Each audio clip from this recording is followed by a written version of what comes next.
जय हिंद, वंदे मातरम। दोस्तों स्वागत है टॉपिक लर्नर 2.0 पे। उम्मीद है दोस्तों कि आप लोग बहुत अच्छे होंगे और जीटेट का भी तैयारी बहुत अच्छे ढंग से कर रहे होंगे। तो आइए दोस्तों, आज हम लोग देखते हैं जीटेट का प्रैक्टिस सेट जो कि 6 to 8 के लिए है। और आज हम लोग शिवांगन पब्लिकेशन का ये प्रैक्टिस सेट है और हम लोग CDP का देखते हैं। क्वेश्चन नंबर 1 पहला क्वेश्चन है कि बुद्धि परीक्षा निर्धारित करने का श्रेय दिया जाता है। क्या बुद्धि परीक्षा निर्धारित करने का श्रेय दिया जाता है? ऑप्शन ए है इविंगहास 1906 में, कैटल एवं फैराडे 1896 ईस्वी में, और ऑप्शन सी है कोर्टिस 1910 ईस्वी में, ऑप्शन डी है बिनेट 1908 ईस्वी में। तो इसका सही आंसर क्या होगा? इसका सही आंसर होगा ऑप्शन ए इविंगहास 1906 ईस्वी में। क्वेश्चन नंबर 2 है, क्वेश्चन नंबर 2 बोल रहा है कि निम्न में से किन भाषा तत्वों का प्रवाह समान होता है? पहला ऑप्शन है बोलना तथा सुनना, दूसरा ऑप्शन है सुनना तथा पढ़ना, तीसरा ऑप्शन है बोलना तथा पढ़ना, और चौथा ऑप्शन है लिखना तथा सुनना। जिसका सही आंसर क्या होगा? ऑप्शन बी, ऑप्शन बी सुनना तथा पढ़ना। क्वेश्चन नंबर 3 है कि भारत की प्राचीन भाषा है, भारत की प्राचीन भाषा क्या है? पहला ऑप्शन है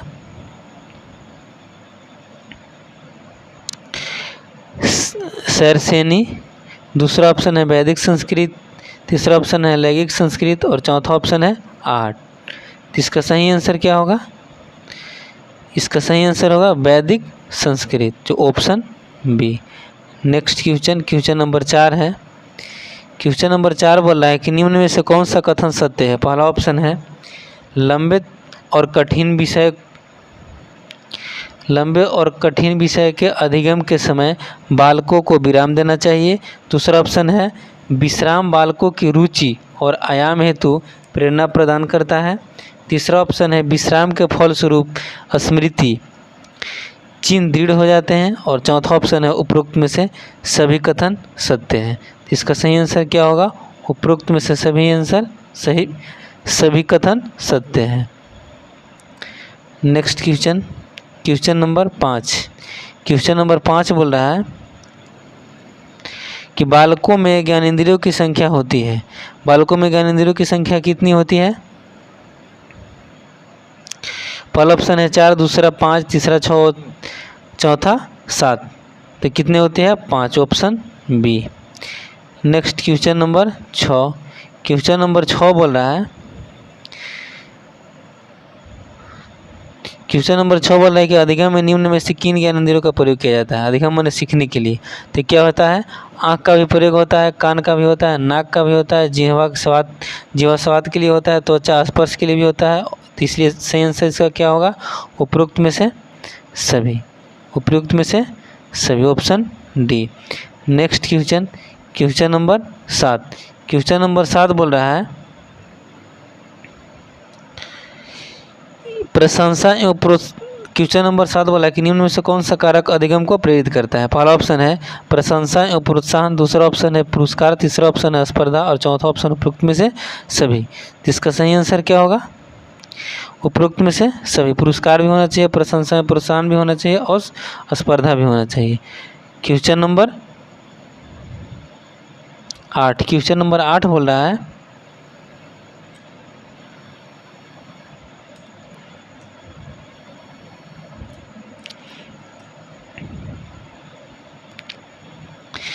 कि घोड़े को पानी के तालाब के पास तो ले जाया जा सकता है, परंतु उसकी इच्छा के विरुद्ध पिलाया नहीं जा सकता। इस कथन का अभिप्राय है। पहला ऑप्शन है अधिगम में व्यक्ति की इच्छा महत्वपूर्ण होती है, इच्छा होने से व्यक्ति प्रतिकूल परिस्थितियों में भी सीख सकता है। चौथा ऑप्शन है सीखने की इच्छा नहीं रहने पर किसी भी तरह से नहीं सिखाया जा सकता, और चौथा ऑप्शन है उपरोक्त सभी कथन पुष्टि करते हैं। तो इसका सही ऑप्शन क्या होगा? उपरोक्त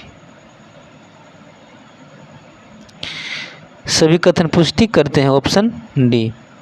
next question number question number 9 बोल रहा है कि अधिगम हेतु कक्षा का वातावरण होना चाहिए, सरस होना चाहिए, रोचक होना चाहिए, जिज्ञासापूर्ण होना चाहिए कि उपरोक्त में से सभी। तो अधिगम सीखने के लिए कक्षा का वातावरण कैसा होना चाहिए? तो सरस भी होना चाहिए, रोचक भी होना चाहिए और जिज्ञासापूर्ण भी होना चाहिए। तो इसका सही ऑप्शन क्या होगा? इसका सही ऑप्शन होगा ऑप्शन डी। ऑप्शन डी, उपरोक्त में से सभी। क्वेश्चन नंबर 10 बोल रहा है कि अधिगम प्रक्रिया को प्रभावित करने वाले कारक है। पहला ऑप्शन है स्वास्थ्य, दूसरा ऑप्शन है आयु तथा परिपक्वता, तीसरा ऑप्शन है लिंग भेद और चौथा ऑप्शन है उपरोक्त में से सही। देखिए दोस्तों, अधिगम की प्रक्रिया को जो प्रभावित जो करेंगे, अगर बच्चा स्वस्थ नहीं है तो भी अच्छा से पढ़ नहीं पाएंगे। आयु का अगर विकास परिपक्वता अगर अच्छा से नहीं हो गया है वो तो भी नहीं हो सकता है। और लिंग भेद अगर उससे करें कि तुम लड़का हो लड़की हो तो भी नहीं हो पाएगा। तो इसका सही ऑप्शन क्या होगा? प्रभावित करने वाला कारक पूछा है तो इसमें से सभी होगा, इसलिए इसका सही ऑप्शन क्या होगा? उपरोक्त में से सभी, ऑप्शन डी।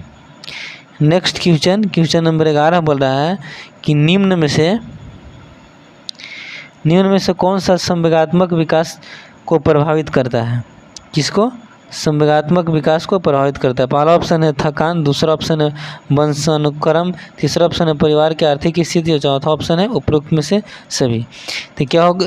तो कौन सा इसका ऑप्शन सही होगा?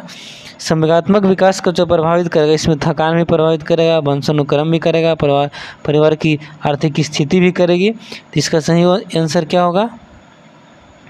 उपरोक्त में से सभी, option D. Next question number 12। Question number 12 क्या बोल रहा है? क्वेश्चन नंबर 12 बोल रहा है कि नर्सरी कक्षा से शुरुआत करने पर शैक्षणिक क्षेत्रों में निष्पादन के स्तर को बढ़ावा को औचित्य स्थापन किस आधार पर किया जा सकता है? पहला ऑप्शन है मेरा परिवार, दूसरा ऑप्शन है मेरा प्रिय मित्र, तीसरा ऑप्शन है मेरा पड़ोस और चौथा ऑप्शन है मेरा विद्यालय। इसका सही आंसर क्या होगा? मेरा परिवार। क्या होगा? मेरा, ऑप्शन ए में। नेक्स्ट क्वेश्चन नंबर 13 है। क्वेश्चन नंबर 13 बोल रहा है कि बच्चों की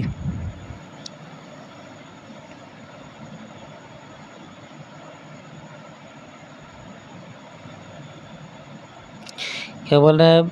बच्चों द्वारा की जाने वाले त्रुटियों के माने गलती जो है उसके संबंध में निम्नलिखित में से कौन सा कथन सत्य है? पहला ऑप्शन है एक शिक्षक को प्रत्येक त्रुटि, किसके लिए? त्रुटि के लिए, त्रुटि पर ध्यान नहीं देना चाहिए। कोई बच्चा है तो गलती कर रहा है तो उसको उस पर ध्यान नहीं देना चाहिए, अन्यथा पाठ्यक्रम पूरा नहीं हो पाएगा होगा।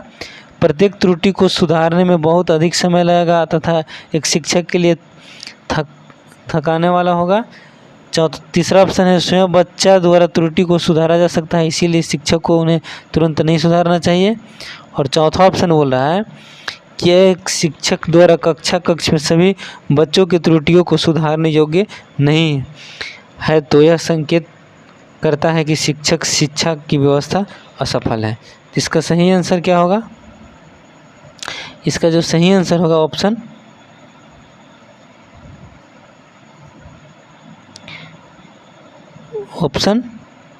डी होगा।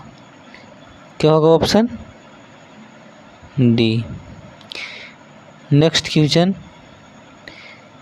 नंबर 14। क्वेश्चन नंबर 14 बोल रहा है कि शिक्षा के द्वारा निम्न में से किन अवांछनीय संवेगों का शोधन या मर्गंतीकरण किया जा सकता है? पहला ऑप्शन है क्रोध, दूसरा ऑप्शन है भय, तीसरा ऑप्शन है घृणा और चौथा ऑप्शन है उपरोक्त सभी। तो इसका सही आंसर क्या होगा? उपरोक्त में से सभी। नेक्स्ट क्वेश्चन नंबर 15 हुआ है, बोला है कि उचित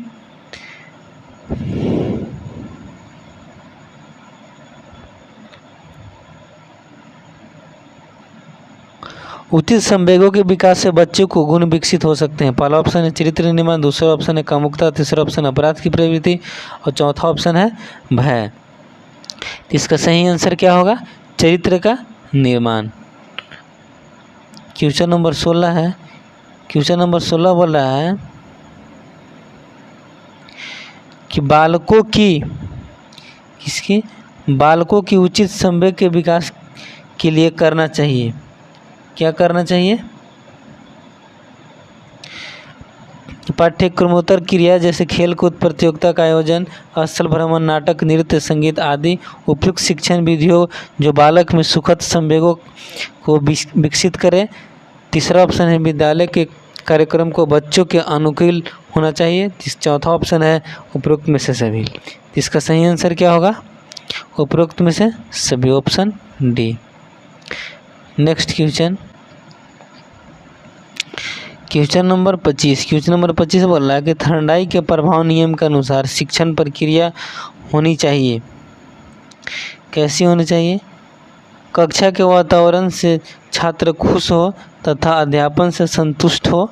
दूसरा ऑप्शन है पाठ्यक्रम ऐसा हो जिससे छात्रों की शिक्षण की प्रति अभिरुचि और रुझान बना रहे। तीसरा ऑप्शन है कक्षा डरावना हो ताकि बच्चे अनुशासित रहे। और तीसरा ऑप्शन है ए तथा बी दोनों। इसका सही आंसर क्या होगा? ए तथा बी दोनों। ये जो डरावना है ये ऑप्शन गलत है, क्योंकि बच्चा को डराकर कोई भी काम नहीं कराना है, ना पढ़ाना, कोई भी काम नहीं करवाना है। मानव जीवन में किस प्रकार के परिवर्तन से वृद्धावस्था प्राप्त होती है? रसमान परिवर्तन, मानसिक परिवर्तन, रचनात्मक परिवर्तन, इनमें से कोई नहीं। तो किससे होता है? रसमान परिवर्तन से, ऑप्शन ए। 27 क्वेश्चन नंबर 27 किस प्रकार के परिवर्तन में परिपक्वता मैच्योरिटी उत्पन्न होती है? पहला ऑप्शन रचनात्मक परिवर्तन, दूसरा शारीरिक परिवर्तन, तीसरा मानसिक क्षमता का ह्रास और चौथा इनमें से कोई नहीं। इसका सही आंसर क्या होगा? रचनात्मक परिवर्तन। क्वेश्चन नंबर 28 बोला कि बाल विकास के अंतर्गत अध्ययन की जाने और निम्नलिखित में से किन तत्वों को शामिल किया जाता है? बालक विकास में वैसे प्रयत्नों का अध्ययन जो प्राणियों के विकास की एक अवस्था से दूसरी अवस्था में पदार्पण करते समय होता है।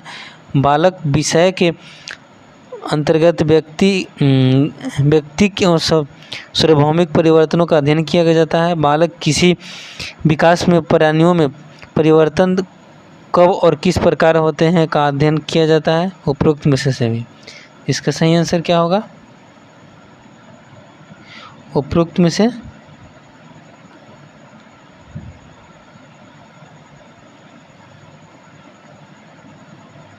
सभी, option D. Next question number 29 बाल विकास के संदर्भ में निम्न में से कौन सा कथन सत्य है? यह मानव के विभिन्न अवस्थाओं में रुचियों के विकास का अध्ययन करती है। पहला ऑप्शन। दूसरा ऑप्शन यह उम्र के अनुसार विपरीत होने वाले रुचियों के कारणों रुचियों के विकास की चरम सीमा का अध्ययन करती है। यह रुचियों की प्रकृति का अध्ययन करती है, अर्थात किन किन रुचियों का विकास व्यक्तिगत कारणों से होती है तथा किन किन रुचियों का विकास सार्वभौमिक परिवर्तनों के रूप में होती है। उपरोक्त में से सभी। इसका सही आंसर क्या होगा? उपरोक्त में से सभी, option D. Next question number और last question number 30। Question number 30 बोल रहा है कि भाषा में अर्थ की सबसे छोटी इकाई डैश है। कौन है? स्वनिम है, संकेत का प्रयोग विज्ञान है, कि वाक्य है, कि रूपिम है। तो कौन सा है? स्वनिम है, ऑप्शन ए। थैंक यू दोस्तों, चैनल को लाइक एंड सब्सक्राइब जरूर कीजिएगा। Thank you. और जितने भी शिवांगन का प्रैक्टिस सेट है आपको सभी इसी चैनल पर मिलेगी। थैंक यू दोस्तों। नेक्स्ट वीडियो कल आएगी। Thank you.